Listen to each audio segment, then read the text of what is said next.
वंशे विभूषितकरन्नवनीरदाभात् पीताम्बरादरुणबिम्बफलाघरोष्टात् पूर्णेन्दुसुन्दरमुखादरविन्दनेत्रात् कृष्णात् परं किमपि तत्त्वमहं न जाने।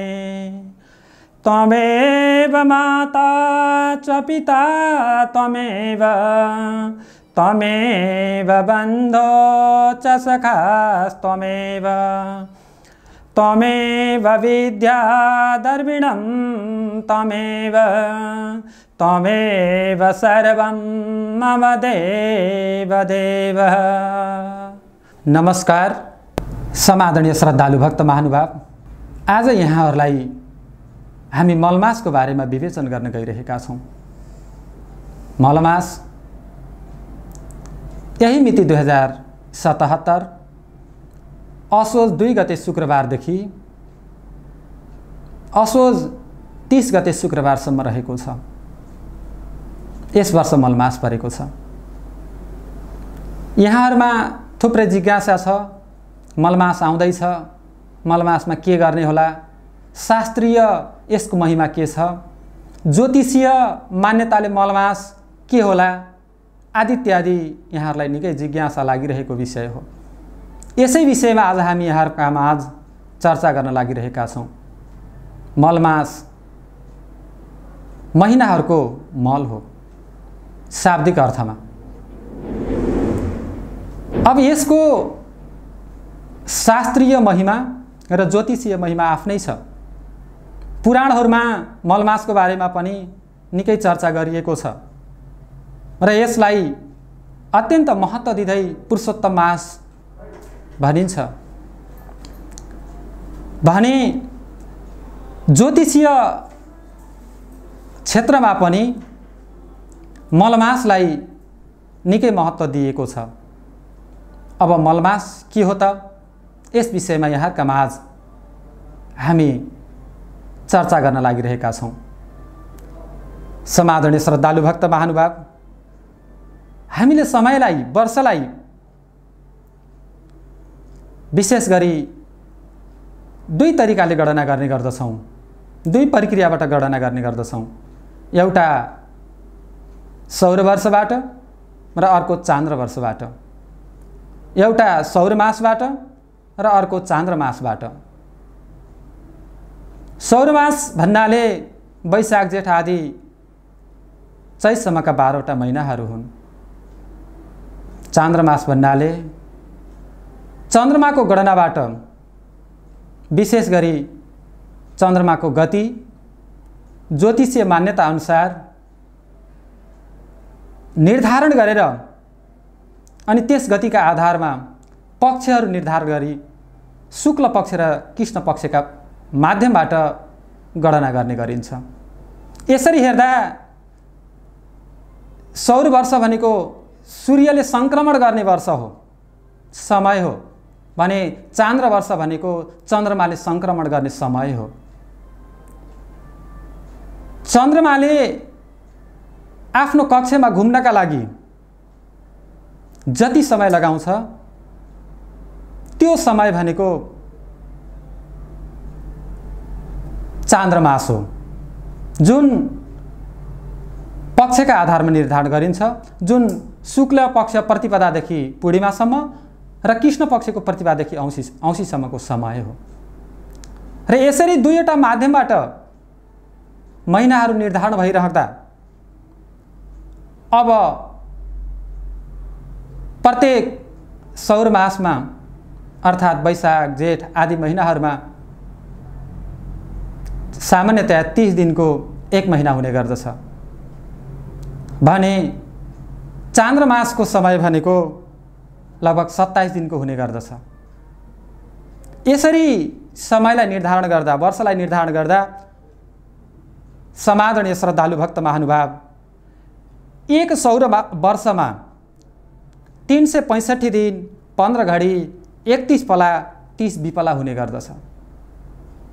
भने चान्द्र वर्षमा 354 दिन 22 घडी 1 पला 23 विपला हुन्छ। यसरी हेर्दा चान्द्र वर्षभन्दा सौर वर्ष 10 दिन 53 घडी 30 पला 7 विपलाले बढी हुन्छ, अर्थात् सौर वर्ष बढी हुन्छ। यसरी अब यो सौर वर्ष र चान्द्र वर्षलाई मिलाउनका निम्ति प्रत्येक 2 वर्ष 8 महिना 16 दिन 4 घडी पुगेपछि एउटा अधिक मास आउने गर्दछ। अधिक मास भन्नाले त्यो महिना हो जुन महिनामा सूर्य संक्रमण हुँदैन, सूर्य संक्रान्ति पर्दैन। यसरी सूर्य संक्रान्ति नपर्ने हुनाले र अनि त्यसपछि यो चन्द्रमासका महिनाहरूमा एउटा अतिरिक्त महिना थपिन आउने हुनाले 2 वर्ष 8 महिना 16 दिन 4 घडी पुगेपछि एउटा अतिरिक्त महिना थपिन आउने हुनाले यसलाई अधिक मास भनिएको हो। महिनाहरूमा अधिक जुन छ त्यो अधिक मास। यसरी यो महिनालाई अधिक हुने हुनाले अधिक मास भनिएको छ र हामीले ग्रामीण भाषामा सामान्य भाषामा हामीले यसलाई मलमास भनेर भन्ने गर्दछौँ भने शास्त्रीय दृष्टिकोणले यसलाई पुरुषोत्तम मास भनेर भन्ने गरिन्छ। समादरणीय श्रद्धालु भक्त महानुभाव, अधिक मास र क्षय मास यी दुईवटा हुने गर्दछन्। अधिक मासको बारेमा मैले बताइसकेँ।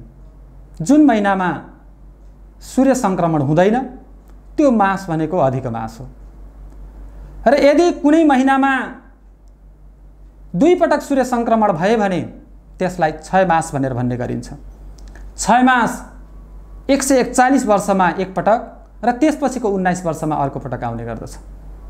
विशेष गरी श्रद्धालु भक्त महानुभावहरू मलमास वैशाखदेखि असोजसम्म पर्ने गर्दछ भने क्षय मास कार्तिक मङ्सिर र पुसमा मात्र पर्दछ। यसै विषयमा सिद्धान्त शिरोमणिमा भनिएको छ असंक्रान्ति मासो धीमास स्फुटम स्यात् द्विसंक्रान्ति मास क्षयाख कदाचित्। असंक्रान्ति मासो धीमास स्फुटम स्यात् द्विसंक्रान्ति मास क्षयाख कदाचित्। अर्थात् जुन महिनामा सूर्य संक्रमण हुँदैन त्यो महिना मलमास अधिक मास र जुन महिनामा 2वटा सूर्य संक्रमण हुने गर्दछ संक्रान्ति पर्ने गर्दछ त्यो चाहिँ क्षय मास हो। समादरणीय श्रद्धालु भक्त महानुभाव, अब मलमासको बारेमा मैले यसरी ज्योतिषीय मान्यता अनुसार रहेका तथ्यलाई यहाँहरूमा विवेचन गरिसकेपछि अब शास्त्र सम्मत रूपले मलमासमा के गर्नुहुन्छ के गर्न हुँदैन यस बारेमा म विवेचन गर्न गइरहेको छु। विशेष गरी मलमास आफैमा यो महिनाहरूको मल भएका कारणले गर्दा र अतिरिक्त महिना भएका कारणले गर्दा आफैमा यो त्याज्य छ। यस विषयमा पौराणिक कथन पनि छ। विशेष गरी सबै महिनाहरूलाई भगवानहरूले आफ्नो जिम्मामा लिइसकेपछि अर्थात् सबै महिनाहरूलाई भगवानहरूले चाहिँ अधिग्रहण गरिसकेपछि मलमासलाई अधिग्रहण गर्ने अर्थात् मलमासलाई त्यो अधिक मासलाई ग्रहण गर्न देवताहरू मान्नु भएन। देवताहरूले नमानिसकेपछि स्वयं त्यो अधिक मास चाहिँ अब मेरो कुनै पनि यहाँ अस्तित्व रहेन, मेरो नामै रहेन, मेरो परिचय नै रहेन र अब म के गर्ने त कसो गर्ने त भनेर भगवान श्री हरिनारायणसँग गइसकेपछि स्वयं भगवानले भन्नुभयो हेर अधिक मास अब तिमीलाई चाहिँ मैले अधिग्रहण गर्नेछु अर्थात् तिम्रो नाम चाहिँ मैले दिनेछु। तिमी पुरुषोत्तम मास मानेर यो संसारमा लोक प्रसिद्ध हुनेछौ र विशेष गरी कलियुगमा तिम्रो निकै महत्त्व हुनेछ भनेर भगवानले मलमासलाई चाहिँ त्यो अधिक मासलाई अधिग्रहण गरेर अर्थात् त्यो आफ्नो परिचय दिएर पठाइदिनु भयो, जस कारणले गर्दा पनि मलमासलाई पुरुषोत्तम मास भनेर भन्ने गरिन्छ। यो पुरुषोत्तम मासभरि विशेष गरी भगवान विष्णुको आराधना गर्न अत्यन्त उपयुक्त छ। समादरणीय श्रद्धालु भक्त महानुभाव, भगवान नारायण भगवान शेषशाही भगवान जो संसारको पालनकर्ता हुनुहुन्छ, जो संसारमा चलाउनका निम्ति उहाँको अक्षुण्ड तेज प्रबलित भइरहेको छ। यस्ता भगवानलाई अत्यन्त चिन्तन गर्ने, उहाँको भजन कीर्तन गर्ने, नाम संकीर्तन गर्ने महिना पुरुषोत्तम मास हो। त्यसले गर्दा यो पुरुषोत्तम मासभरि विशेष गरी देवकर्म, पितृकर्म, काम्य कर्म आदि लगायत विशिष्ट कर्महरू गर्न वर्जित गरिएको छ शास्त्रमा। अर्थात् हामीले विशेष यज्ञ पूजाहरू, पितृहरूका निम्ति जलदान, सिधान्नदान, पिण्डदान, तर्पण आदि कर्महरू र त्यसै गरी कुनै विशिष्ट मनोकामना पूर्तिका निम्ति विशिष्ट यज्ञहरू, काम्य कर्महरू गर्न पनि निषेध गरिएको छ। तर नित्य कर्म गर्न र निरन्तर नैमित्तिक कर्म सञ्चालन गर्नका निम्ति, नैमित्तिक कर्म भन्नाले जन्म संस्कार, मृत्यु संस्कार आदि कर्महरू चलाउन भने यो पुरुषोत्तम मासमा रोकिँदैन। समादरणीय श्रद्धालु भक्त महानुभाव, विशेष गरी यहाँ पुराणमा भएको एउटा उपाख्यानलाई म यहाँ जोड्न चाहन्छु, जुन श्रीमद् भागवत लगायत अन्य पुराणहरूमा, विष्णु पुराणहरूमा पनि आउने गर्दछ। हिरण्यकशिपु दानवले ब्रह्माजीको अत्यन्त कठोर तपस्या गर्दछ। यसरी अत्यन्त कठोर तपस्या गरिसकेपछि ब्रह्माजी प्रसन्न हुनुहुन्छ र ब्रह्माजी प्रसन्न भइसकेपछि स्वयं तपस्यारत हिरण्यकशिपुको सामुमा प्रकट हुँदै ब्रह्माजीले भन्नुहुन्छ, हे हिरण्यकशिपु, तिम्रो यो घोर तपस्याबाट, कठोर तपस्याबाट म अत्यन्त प्रसन्न भएँ, वरदान माग भनिसकेपछि हिरण्यकशिपुले भन्दछ, परब्रह्मा पितामह ब्रह्माजी, हजुरले मलाई यस्तो वरदान दिनुहोस् जसबाट म अमरता प्राप्त गर्न सकूँ र अमर हुन सकूँ।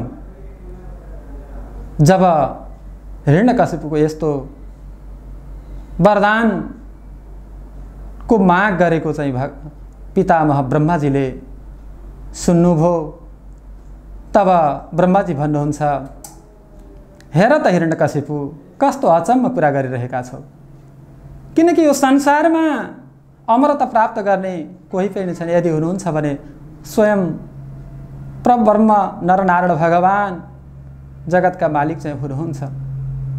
उहाँ बाहेक यो संसारमा अमरता प्राप्त गर्न कोही पनि सक्दैन। स्वयं म ब्रह्मा सृष्टिकर्ता हुँ, तर पनि मेरो आयु छ, म पनि नाशवान छु भने यो संसारमा अविनाशी कोही पनि हुन सक्दैन, अमर हुन सक्दैन। तसर्थ त्यो अमरताको होइन अन्य कुनै वर माग भनिसकेपछि हिरण्यकशिपुले चाहिँ भन्दछ, त्यसो भए मलाई यस्तो वर दिनुहोस् जसबाट मलाई दिनमा पनि मार्न नसकुन्, रातमा पनि मार्न नसकुन्, वैशाखदेखि चैत लगायत 12वटा महिनामै मार्न नसकुन् र त्यसै गरी म सजीवबाट पनि नमरौँ, त्यसै गरी निर्जीवबाट पनि नमरौँ र त्यसरी म जलमा पनि नमरौँ, थलमा पनि नमरौँ र नभमा पनि नमरौँ र यस्तो मलाई यस्तो वर प्रदान गर्नुहोस् भनेर ब्रह्माजीसँग मागिसकेपछि ब्रह्माजीले तथास्तु भनिदिनुहुन्छ र यस्तो वरदान पाइसकेपछि हिरण्यकशिपुले अत्यन्त दानवीय प्रवृत्ति, शक्तिको दुरुपयोग गर्दै संसारमा, जगतमा अत्यन्त विध्वंस मचाउन थाल्दछ। पाप कर्म बढेर जान्छ, अन्याय बढेर जान्छ, दमन बढेर जान्छ, शोषण बढेर जान्छ, जस कारणले गर्दा सबै जगत चाहिँ त्राही त्राही हुन पुग्दछ। त्राही त्राही भइसकेपछि सम्पूर्ण देवी देवताहरू त्रसित हाहाकार भएर स्वयं अनि त्यसपछि चाहिँ ब्रह्माजी कहाँ जानुहुन्छ, शिवजी कहाँ जानुहुन्छ, त्यसपछि स्वयं ब्रह्माजी, शिवजी लगायत सम्पूर्ण देवी देवताहरू नारायण भगवान कहाँ पुगिसकेपछि अनि भगवानले भन्नुहुन्छ त्यसो भए मैले चाहिँ अब नृसिंह अवतारको चाहिँ अब रूप धारण गरेर म हिरण्यकशिपुको वध गर्नेछु र यसका निम्ति मैले एउटा मासको सिर्जना गर्नुपर्दछ, महिनाको सिर्जना गर्नुपर्दछ, किनकि उसलाई स्वयं ब्रह्माजीले 12 महिनामा नमर्ने उसलाई आशीर्वाद प्रदान गर्नुभएका कारणले गर्दा, वरदान दिनुभएका कारणले गर्दा अब उसलाई त्यो मार्नका निम्ति अतिरिक्त महिनाको सिर्जना गर्नुपर्ने आवश्यकता छ। भगवानले अधिक मासको सिर्जना गर्नुभयो र समादरणीय श्रद्धालु भक्त महानुभाव यही अधिक मासमा सिंह अवतार धारण गरेर आफ्नै नङ्ग्राले पाखुराले चापेर अनि त्यसपछि मार्नुभयो। यस्तो अवस्थामा मार्नुभयो, सन्ध्याकालीन अवस्था, न दिन रह्यो न त रात रह्यो, अनि न घरभित्र न बाहिर, त्यस्तो संहारमा मार्नुभयो र अनि त्यसपछि चाहिँ आफ्नो शरीरमा लिएर मार्नुभएको, न जलमा न थलमा मार्नुभयो र न मानव न दैत्य न कुनै प्राणीबाट पनि नमरु भनेका कारणले गर्दा उहाँले न मानव न प्राणीको रूप, सिंह र मानवको रूप, संयुक्त रूप धारण गर्नुभयो। समादरणीय श्रद्धालु भक्त महानुभाव यस्तो भगवानले नै सृष्टि गरेको महिना भएका कारणले गर्दा यो महिना अत्यन्त भगवत भक्तिका निम्ति अत्यन्त उपयुक्त छ। समादरणीय श्रद्धालु भक्त महानुभाव विशेष गरी अब यो महिनाभरि भगवान श्रीहरिको हरि कीर्तन गर्न, त्यसै गरी श्रीमद् भागवत आफैले अध्ययन चिन्तन गर्न, त्यसै गरी जप ध्यान गर्न यो महिनाभरि गर्न सकिन्छ र यो महिनाभरि गरेका पुण्यले अत्यन्त सद्गुण प्राप्त गर्दै यो पुण्यले वैकुण्ठ जानका निम्ति यसले मार्ग प्रशस्त गर्दछ। अब यो महिनाभरि विशेष गरी पुरुषोत्तम भगवानको व्रत उपासना गर्ने र त्यसै गरी पुरुषोत्तम भगवानको महिमाले युक्त भएका पुरुषोत्तमका कथाहरू श्रवण गर्नका लागि अत्यन्त उपयुक्त छ। समादरणीय श्रद्धालु भक्त महानुभाव पुरुषोत्तम मासभरि नवविवाहिता दम्पतिहरू एकै ठाउँमा बस्नु हुँदैन भन्ने शास्त्रीय महिमा पनि छ र विशेष गरी यस अवसरमा गर्भमा विविध विकृति देखिने हुनाले यो अवस्थाभरि गर्भ धारण नगर्नु नै अत्यन्त महत्त्वले युक्त छ। त्यसै गरी यो मलमासमा पुरुषोत्तम भगवानको जप ध्यान नै अत्यन्त महत्त्व रहेको कारणले गर्दा भगवानको हरि कीर्तन जप ध्यान गर्नु नै अत्यन्त सान्दर्भिक छ। यसरी यो मलमासभरि हामी भगवानको हरि कीर्तन गर्न सक्दछौँ, भगवानको चिन्तन गर्न सक्दछौँ, भगवानका विषयमा हामी जप ध्यान गर्न सक्दछौँ। यसले हामीलाई यस लोकमा सुख शान्ति र समृद्धि प्राप्त हुँदै अन्त्यमा पनि वैकुण्ठ लोक प्राप्त हुने कुरा शास्त्रमा वर्णन गरिएको छ। हरि ओम तत्सत्।